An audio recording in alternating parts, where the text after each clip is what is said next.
Okay, so in this video, we are going to be talking about gas laws.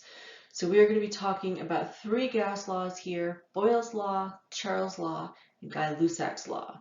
And so we're going to talk about how to use the combined gas law to help you identify each of those individual gas laws. Okay, so the first one we're going to talk about is Boyle's law. Now, in Boyle's law, the volume of gas is going to change inversely with the pressure of a gas when the temperature is held constant. So what we're essentially doing here is we're looking at the relationship between volume and pressure when that temperature is constant.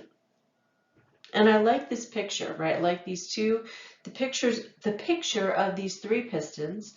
And so what I'm doing here is as I am pushing that piston down, right, I'm changing the volume of the gas. I'm not changing the amount of gas. I'm not changing the temperature.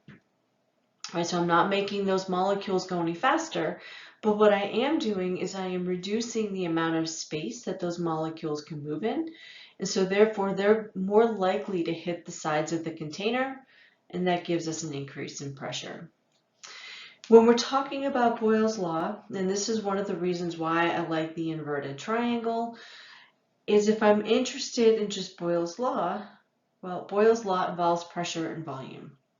And so the equation then for Boyle's law is going to be P1V1 is equal to P2V2. Remember that your temperature is held constant, so that temperature essentially gets factored out of the combined gas law. In the next slide, we're going to talk about how to actually apply this and solve for a variable. Okay, so let's do a little bit of Boyle's law practice. And I highly recommend that you set these up sort of the same way we set up the combined gas law problem. And you want to read through and identify exactly what you're looking for. So here I have a sample of hydrogen gas, and it has a volume of 4 liters and a pressure of 1.0 atmospheres. I want to know the new pressure if the volume is decreased to 2 liters. So what I have here is I have my initial volume, I have my initial pressure, I want to solve for my new pressure, and I have my second volume. Okay. So since I'm only focusing here on volume and pressure, I know I'm dealing with Boyle's law. And so I'm going to go ahead and write down my equation. P1V1 is equal to P2V2. And now off to the side, I'm going to go ahead and just make sure I'm good with my variables and what my values. So my initial volume, V1, is 4 liters. My initial pressure is 1 atmosphere. My second pressure, or second volume, I should say, is 2 liters. And I am solving for my second pressure. So I want to rearrange my equation to solve for P2. So I'm going to divide both sides by V2. And so therefore I have pressure P2 is equal to P1 times V1 over V2. Now I could just go ahead and plug my numbers in. So my initial pressure was 1 atmosphere. My initial volume is 4 liters. And my second volume is 2 liters. Now when I go through and I plug everything in, my final pressure is 2 atmospheres. My final answer should have 2 significant figures, since all my measured values have 2 significant figures. All right, so next up is Charles' law. And so I'm going to go ahead and look. With Charles' law, it basically says that the temperature in Kelvin and the volume of a gas are directly related when the pressure is held constant. So here again, looking at Charles' law, I love this inverted triangle. The C is right next to the volume and the temperature. I know they're directly related. And I know that in this case, I am not dealing with pressure, right? So pressure will cancel out. And the equation for Charles' law is V1 over T1 is equal to V2 over T2. And so what's happening here, and again, I've got these pictures with the pistons. As I am taking my sample of gas that is in a container, and let's say I have a flexible container like this piston, as I heat this up, that gas is going to expand. As those particles are heated up, they are going to move faster and faster, and so they are going to expand in order to keep that pressure constant. So in the next slide, we're going to take a look at how to go about applying this. Okay, so Charles' law practice. In this example, we have a sample of gas that occupies 6.8 liters at 327 degrees Celsius. And I want to know what the volume will be when it's cooled to 27 degrees Celsius. So let's go through and identify all my pieces. 6.8 is my initial volume. My initial temperature is 327 degrees Celsius. I want to know my new volume when I have reached my new temperature. All right, so let me go ahead and write out our equation. V1 over T1 is equal to V2 over T2. And then again, I do really like to write out my variables, just helps me keep things straight. So I know that V1 is equal to 6.8 liters. T1 is 327 degrees Celsius, but remember, with every gas law, I have to make sure that that temperature is in terms of Kelvin.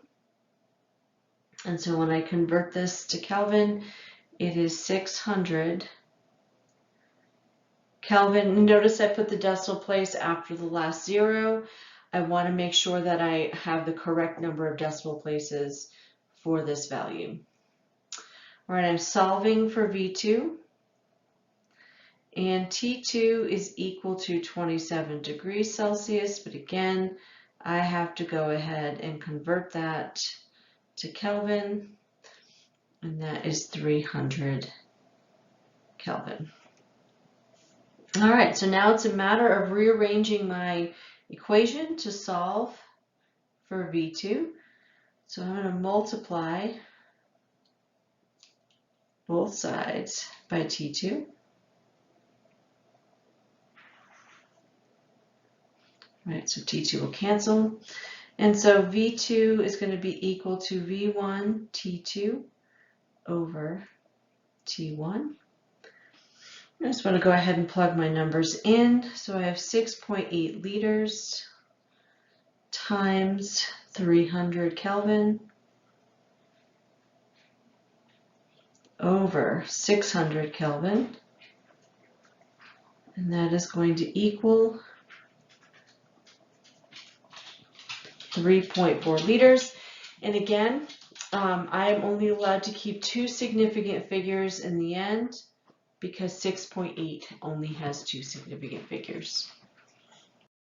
All right, so the last law we're going to take a look at here is Gay-Lussac's law, and this says that the pressure of a gas is directly related to the temperature in Kelvin when the volume is constant. So again, I'm holding my volume constant. My equation for this is going to be P1 over T1 is equal to P2 over T2. Again, I love this inverted triangle. It is right here, right next to the G, right next to Gay-Lussac's law is pressure over temperature. And again, I really like the picture. Again, I've got these cylinders here. And as I move from the cylinder on the left to the cylinder on the right, so you can see I'm heating this cylinder here on the right, as I'm adding heat, I'm raising the temperature, I am making those molecules move faster. They move faster, there are going to be more collisions with the wall, right, because they are moving faster, as opposed to at a cooler temperature where those molecules are moving a bit more slowly, you're going to have less collisions with the wall. So in the next slide, we'll talk about how to go about relating this equation to a sample problem. All right, so we're going to do an example of Gay-Lussac's law. So here what we have is we'll go ahead and read it and then identify all the pieces. So the gas left in a used aerosol can has a pressure of 3.6 atmospheres at 27 degrees Celsius. If the can was thrown into a fire, which is a terrible idea, don't ever do that, what is the pressure of the gas at 927 degrees Celsius? All right, so let's identify all of our pieces. So 3.6 atmospheres is our initial pressure. 27 degrees Celsius is our initial temperature. That would be T1. I want to know the final pressure, so I'm going to be looking for P2 after the can has been heated up to 927 degrees Celsius. All right, so let's go ahead and write out our equation. So P1 over T1 is equal to P2 over T2. And then again, as I've done on with the other examples, I really like to write out all of my variables. So P1 is 3.6 atmosphere. T1 is 27 degrees Celsius. Remember that has to be converted into Kelvin, so that's going to be 300 Kelvin. Make sure you include that decimal place after the 0. T2 is 927 degrees Celsius, and again, I want to make sure I convert that. That's going to be 1200 Kelvin, and again, make sure you include that decimal place. And then P2 is what I am looking for. All right, so I'm going to go ahead and rearrange my equation to solve for T2. So I'm going to multiply both sides. I'm sorry, I'm solving for P2. So I'm going to multiply both sides by T2. And so what I have here is P1 times T2 over T1 is equal to P2. And go ahead and plug all of my values in. So it's 3.6 atmospheres times 1200 Kelvin, all divided by 300 Kelvin. And when I plug all of my values in, I get 14 atmospheres. I'm only allowed to keep 2 significant figures because of the 3.6 atmospheres. That only has 2 significant figures.